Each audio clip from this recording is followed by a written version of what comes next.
The year 2099. The future had seen countless advancements in technology and pharmaceuticals, thanks to companies like Stark Fujikawa and Alchemax.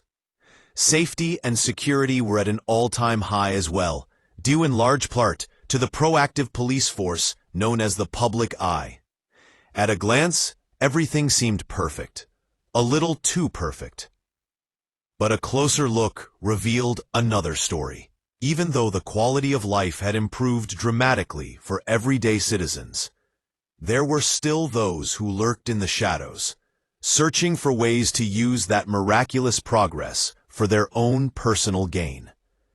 In every utopia, there was always someone desperate to turn the brave new world upside down.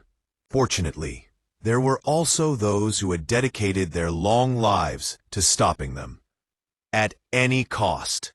Those forces were destined to collide in a warehouse on the lowest levels of a forgotten district of Tokyo, far below the strange webs that had woven themselves through the night sky.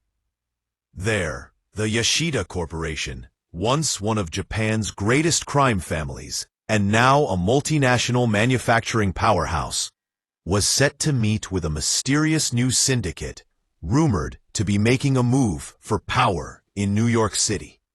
The Castigliones. While the Yashida Corp had gone legit decades ago, they still had a number of illicit operations hidden in their books, dealing in everything from narcotics to weapons. Tonight, the focus was on the latter. Led by Shiro Yashida, a direct descendant of Lord Shingen himself, the Yashida Corp's delegation numbered over 20 armed men. They were trained to remain cold and confident, but they couldn't help but snicker when the door to the warehouse slid open and a single figure in a long dark coat walked into the darkness. "Let's get down to business, shall we?" the man representing the Castigliones said in a gruff voice. "Bold," Shiro said with a smile. "I already like you, Mr. Tower," the man replied coldly. "Johnny Tower. Now what have you got for me?" The Yashida Corp crew wasted no time, unveiling a table covered in a wide array of high-tech weaponry, unlike anything that had been seen on the streets of Tokyo or any other city. Plasma cannons, EMP grenades, vibro knives, and countless other innovations designed solely to cause their targets the most damage and pain possible. These were weapons of war, and the Yashidas had no qualms about unleashing them on the innocent people of New York. For the right price, of course. After the Yashidas finished their presentation, Tower paused for what seemed like ages, scanning over the table of weapons in silence. The tension that filled the warehouse escalated until he finally spoke. "I'll take all of them," Tower said, his cold expression never changing. "Surely, a young syndicate such as yours cannot yet afford," Shiro began in astonishment, unable to finish his thought before Tower interjected. "Didn't say I would pay for 'em," Tower interrupted. "Said I'd take 'em." Shiro Yashida began to laugh as he reached for the sword dangling from his belt. It was a family heirloom, once belonging to an esteemed ancestor of his, the mutant known as the Silver Samurai. While Shiro did not possess any powers himself, he had trained in swordsmanship since he was a boy, and he knew he could best anyone, especially some petty New York mobster who didn't seem to know his station. "I'll take that sword off your hands too," Tower said, his grim face finally softening into a smirk. "What is it you Americans say?" asked Shiro, signaling to his men to draw their weapons. "Ah yes, over my dead body." Johnny Tower reached into his long coat and drew out a pistol that looked as though it had been manufactured a century ago. Before anyone could react, there was a bang, and Shiro Yashida fell to the ground in motionless heap. "Deal," Tower sneered at him. A split second later, Johnny Tower was bombarded by a firestorm of bullets, from the weapons of the other members of the Yashida delegation. Tower tried to stand strong, but he stumbled backwards as the projectiles hit his chest over and over again, the force of the impacts eventually driving him to his knees. When the barrage ended, Tower stood up and dusted himself off as if nothing had happened. "Shoulda aimed for the head like I did," Tower grunted, lunging forward and grabbing a cutting-edge plasma cannon from the table of weapons. He opened fire on the Yashidas, who could only stare in utter disbelief. It wasn't the fact that Tower had survived their merciless attack that made them freeze in their tracks. It was what they saw peering out from beneath Tower's tattered black shirt. A stark white skull gazing back at them from the front of a bulletproof vest. The mark of the Punisher. For many of them, stories of the Punisher were like fairy tales. The vigilante who hunted criminals in the night. The real Punisher, a man named Frank Castle, had lived and died ages ago. So who was this man opening fire at them now? Someone who had styled himself after the legend? Or a ghost of the past seeking vengeance? If Johnny Tower had his way, none of them would live to find out. With their leader on ice, he planned to use the tight quarters of the warehouse to methodically pick off each Yashida Corp goon one by one. But there was one thing he hadn't planned for. Company. "That's enough," a woman's voice yelled, as Tower spewed a volley of plasma bursts toward the cowering Yashida guards. "Let them go." Tower looked up and saw a woman perched up in the rafters of the warehouse, as if she was ready to pounce down on him. "Not a chance, doll," Tower responded, snarling in her direction. "Don't call me, doll," the woman said, leaping down to land next to Tower. "Frank." "What'd you call me?" Tower said, caught off guard by the woman using his real name. No one had called him that in decades. As he looked closer, he couldn't believe his eyes. He knew exactly who she was, and he was just as shocked to see her as the Yashida clan had been to see him. "What's the matter, Castle?" the red-haired woman said with a smirk. "You look like you've seen a ghost." "Natasha Baston Romanoff," Castle grunted in disbelief. "The Black Widow herself. You look pretty good for, what, 140 years old now?" "I could say the same about you," Natasha replied, quickly dispatching the remaining Yashida guards with a torrent of non-lethal blasts of her widow's bite. "What's your secret?" "Clean living," Johnny Tower, or rather, Frank Castle, said. "That and some back-alley treatments with a knockoff super soldier serum. You?" "Same," Natasha replied. "Well, almost. I got my life-enhancing formula from Nick Fury." "That old bastard always did have a thing for dames in catsuits," Castle mused. "So what the hell are you doing here? Other than blowing my cover?" "Pretty sure you'd already done that yourself, way before I jumped in," Natasha said. "But if you really want to know, I've been on the run." "From who?" Castle asked. "Most people have no idea you still exist. Same as me." "That may have changed," Natasha said, careful about how much she chose to reveal to the vigilante by her side. "I found out that Alchemax was hiding a top-secret asset, something at a level of classification I'd never even heard of. So naturally you couldn't resist sticking your pretty little head into their business," Castle said.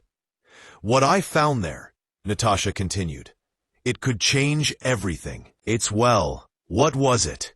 Castle asked impatiently. "Not what," Natasha said. "Who?" "No more games, woman," Castle barked. "If you've got something to say, spit it out already." "It was Captain America, Frank," Natasha said. That ain't possible," Castle stammered. caught entirely off guard for the first time in ages. Cap was the reason he had signed up to be a soldier in the first place, long, long ago. But the Sentinel of Liberty had disappeared at the end of World War II, never to be found. I barely believed it myself, Natasha said, as she played back the recent rescue operation in her mind's eye. But it was him, Steve Rogers, in the flesh, and Natasha said, "Put tinge of hope in his voice." Castle asked, "And then he vanished. And you're telling me the most elite spy who ever lived hasn't managed to track a guy in star-spangled armor down yet?" Castle was starting to see some holes in her story. After all, "So where's old Stars and Stripes now?" Castle asked, a tinge of hope in his voice. "He saved my life," Natasha said, "and then he vanished. And you're telling me the most elite spy who ever lived hasn't managed to track a guy in star-spangled armor down yet?" Castle was starting to see some holes in her story. "After all, I've been a bit distracted," Natasha admitted.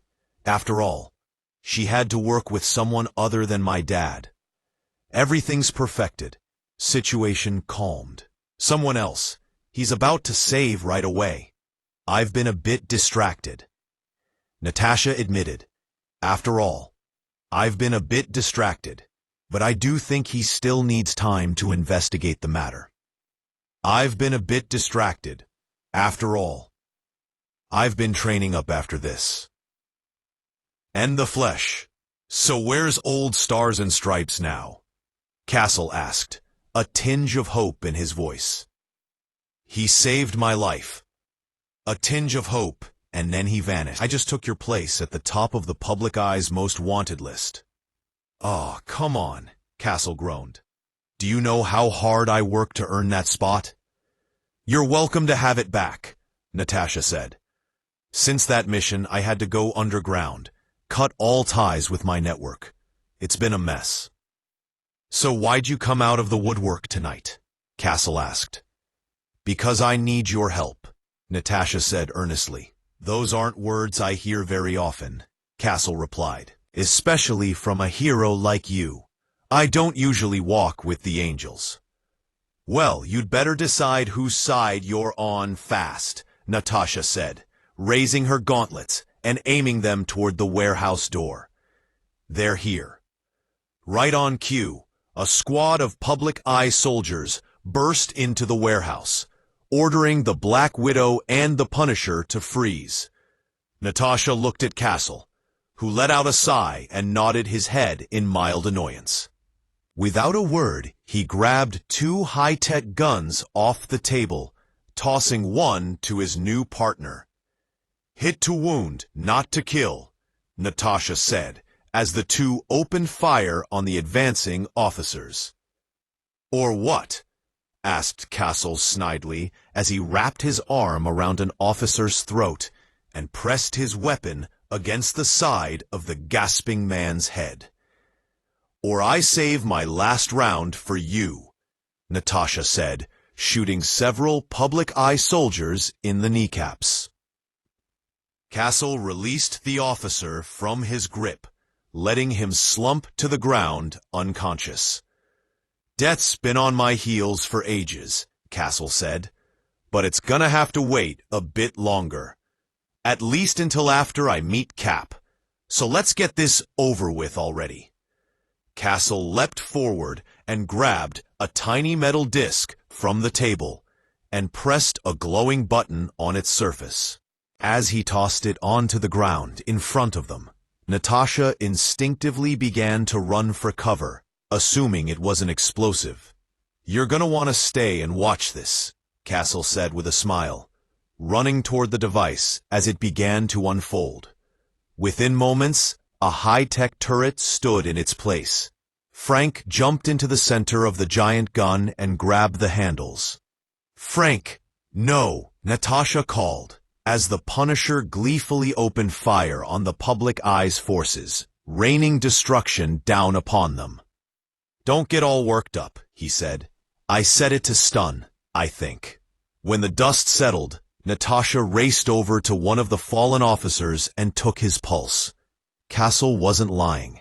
He had held back from using lethal force. She was impressed. Maybe she had made the right choice coming to him after all. "You can trust me," Castle said. "The problem is..." He raised a gun and pointed it at Natasha. "I'm not sure I can trust you. I know that the Yoshidas paid off the public eye. So there's no way the cops would have come here to bust our deal tonight. And like I said, you're the best spy in the world. So they wouldn't have been able to find you either." Castle grabbed Natasha's wrist and gave it a squeeze, forcing her hand open. In her palm was a small tracking device, giving off a locator signal. "Unless you wanted them to. I had to find a way to make sure you'd have my back," Natasha said, realizing her gambit could have severely damaged the trust she had hoped to establish with her new ally. "And now I've got to make sure you're not gonna stab mine," Castle said. "Trust has never been something either of us have had much of," Natasha said. "But if we want to find Steve, if we want to stop the public eye, to beat Doom, I'm starting to realize it's something we're going to need."